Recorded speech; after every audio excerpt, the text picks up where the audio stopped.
Tadi tu memang kita dah buat. Okey, cumanya nak mengeditkan parameter dia. Contohnya pada bumbung tu lah. Macam kat bumbung tu. Okey, dekat roof tu. Okey, memang macam ni bumbung dia. Okey.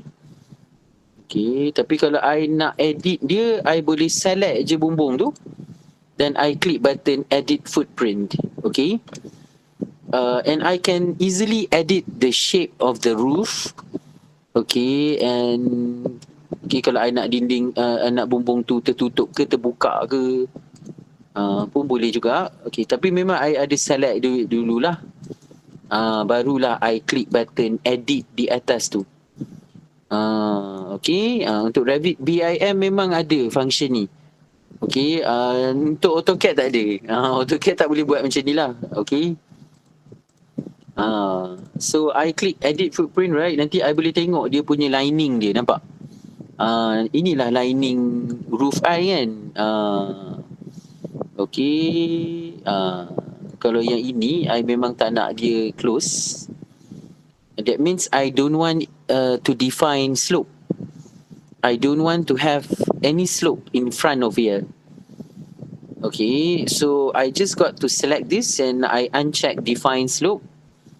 Okay, and the slope will be eliminated. Okay, the slope will be eliminated. So I just select this slope, this line, right? Okay, and I just untick the define slope. And it will not have any slope there. Okay, I untick define slope ni tak nak tak nak klik untick. Dia tak ada slope dah lah. Lepas tu klik yang tick hijau tu. Kalau dah sudah, klik je button tick hijau tu, dia memang akan finalize. So dia memang akan tanya, would you like to attach the roof? No, because I want the roof to be standalone. No, I want my roof to be independent lah, you know. And you can see that the concrete walls is not touching the roof pun. The concrete walls are not touching the roof, which I can actually extend that. I can select this and then I click attach top base. Okay, that's how I attach my concrete wall to the roof. So I just select this concrete wall and then I click on the button attach top base. Okay, and then I click on this roof. Okay, and it'll attach it. Okay, it will attach it. Okay, I select kat situ, I click attach top base. Lepas tu I click je kat bumbung, nampak? Nampak dia akan apa tu? Dia akan naik, nampak? Dia akan naik kan? Dia naik tinggi macam tu kan? So I pun boleh select lagi kat sini, click attach top base, I click bumbung tu directly, nampak dia naik. Tapi kalau you nak select banyak, you pun boleh multi select. You kena tahan control tahan control key tu, select. Okay, tahan control key, boleh select yang ini. Pusing dulu tekan control key dekat keyboard you for multi select. Okay, click here. Kalau nak multi select, kena tekan control. Baru dia boleh select banyak-banyak serentak. Baru klik yang attach top base tu, baru boleh klik dekat bumbung tu kan. Nanti dia semua dinding konkrit tu naik lah. Semua naik, nampak? Nampak semua naik.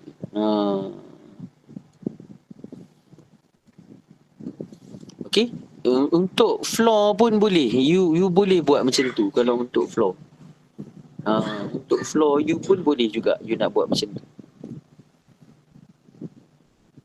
Okay, contoh contoh bumbung tu you nak tarik panjang sikit.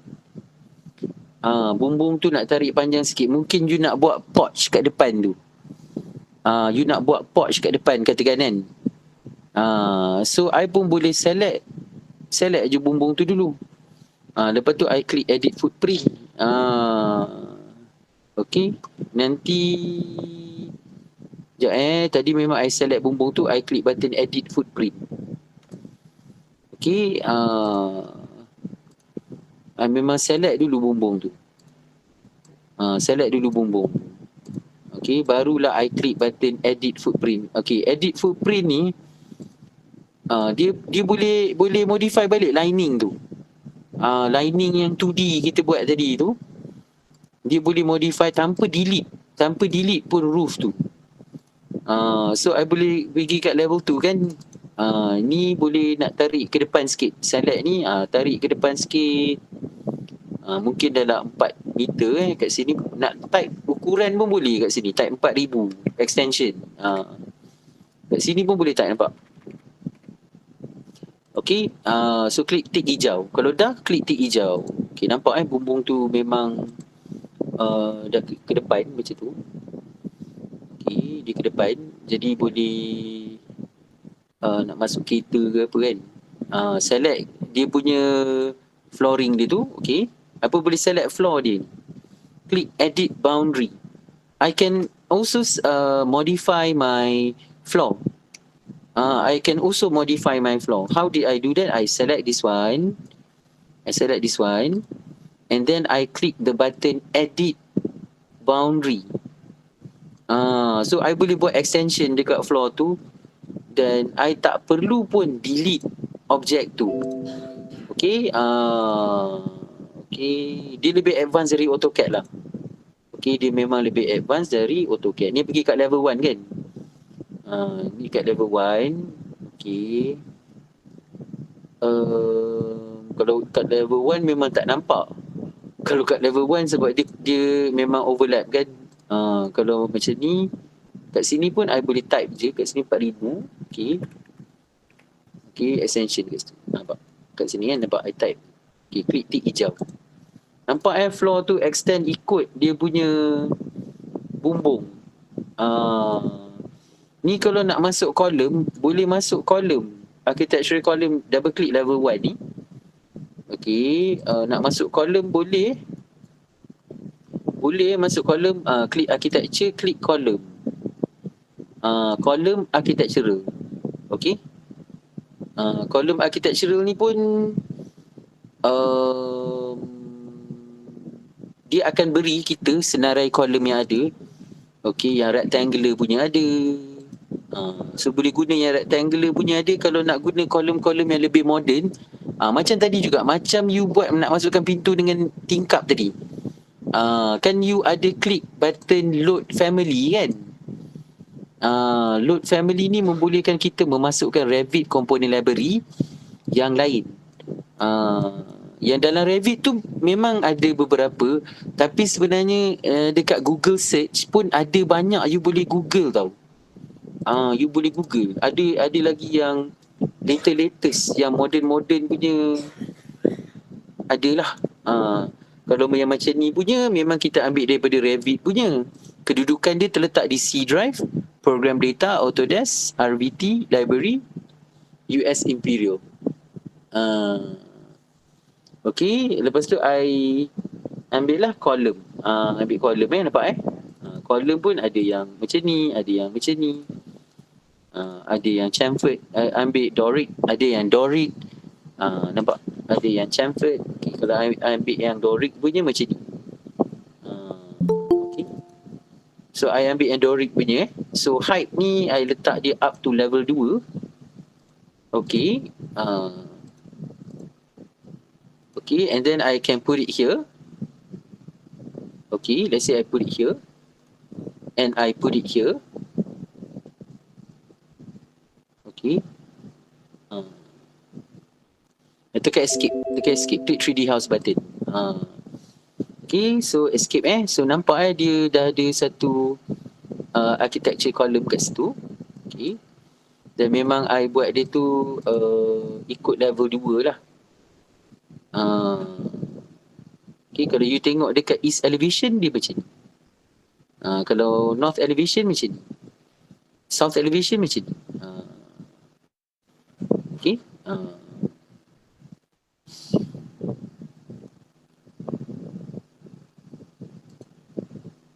Okay, so kalau kat sini you tak nak ikut level 2, okay, top level dia ni you nak buat dia unconnected pun boleh sebenarnya.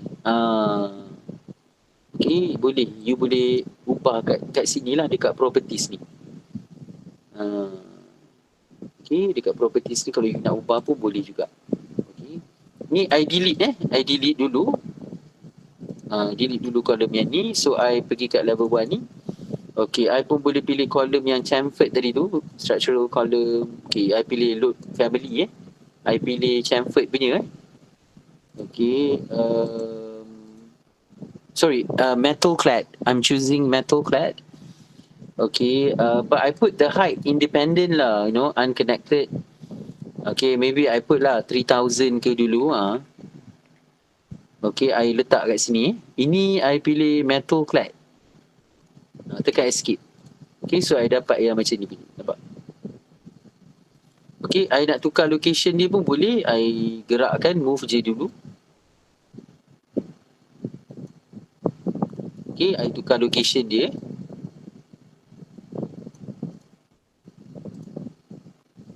Okay, so yang ini kalau you nak attach top base pun boleh. Klik attach top base. Lepas tu klik je roof tu. Select yang ni. Okay, klik attach top base. Okay, dia pandai nak naikkan sendiri. Okay,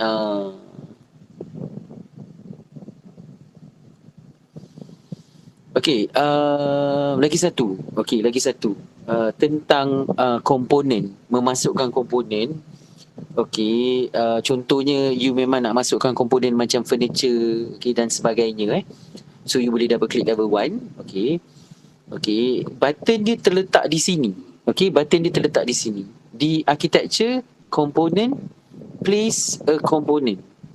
Nampak button ni membolehkan you memasukkan komponen ke dalam floor plan you. Okay, tak kira floor plan untuk rumah, bangunan, kilang, shop lot. Okay, apa-apa bangunan yang mempunyai komponen-komponen yang tertentu. Okay, you pun boleh menggunakan function architecture place a component.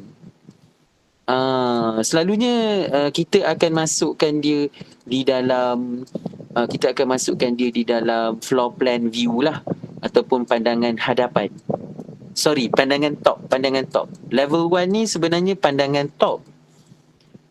Pandangan top plan view orang panggil. Pandangan top plan. Okay. Okay, I masukkan beberapa. I just nak demo kat you sikit. Okay, I masukkan beberapa. Katakan komponen ni. Okay, I pilih place a component kan. Okay, lepas tu I boleh klik load family. Nampak memang I klik button load family kat situ. Okay, I boleh go up. Lepas tu I pilih dekat furniture ke. Okay, ni furniture. Furniture pun adalah beberapa. Ada seating, ada table. Okay, ada yang sofa. Yang ini kalau nak download lain pun boleh. Dekat Google search ada. Ni I pilih sofa ni. Yang warna hitam ni kan. Okay. Mungkin I nak letak dia dekat sini ke. Okay, escape. Okay, kalau I kata nak rotate. Okay, Revit punya rotate macam ni. Revit punya rotate memang kena select dulu. Revit punya rotate kena select dulu. Okay, barulah keluar button rotate di atas. Okay, kena select objek dulu. Baru keluar button rotate di atas. Kena pilih satu paksi. Klik satu paksi. Baru boleh pusing dia macam ni. Okay, itu cara untuk move dan rotate di dalam Revit. Contohlah I nak letak satu, orang kata sofa kan, kat sini ada sofa kan. Okay, kalau I nak lagi place a component kan. Kat sini satu, escape. Tapi ini nak rotate, select. Kena klik button rotate. Tapi memang nak kena pilih satu paksi dulu. Baru boleh pusing dia macam ni, nampak? Macam tu. Okay, kalau nak ada meja pun ada juga. Dia place a component kat sini kan. Lepas tu boleh load family. Lepas tu kalau nak pergi dekat table, kena pergi dekat table lah. Dia ada desk, ada beberapa table yang ada, nampak? Ada dining table macam ni, ada yang table macam ni. Okey, table yang macam ni. Table coffee macam ni. Table coffee kalau nak letak, kalau macam kat tepi ni lah kan.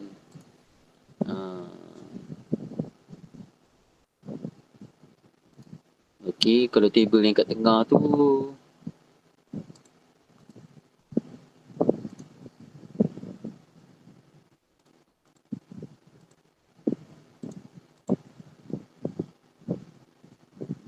mungkin I nak letak kat tengah tu mungkin panjang kan. Select dia ni, klik edit type, you boleh ubah dia punya dimension. Tapi ingat, kalau you nak edit type ni, nak ubah dimension dia, you kena klik duplicate.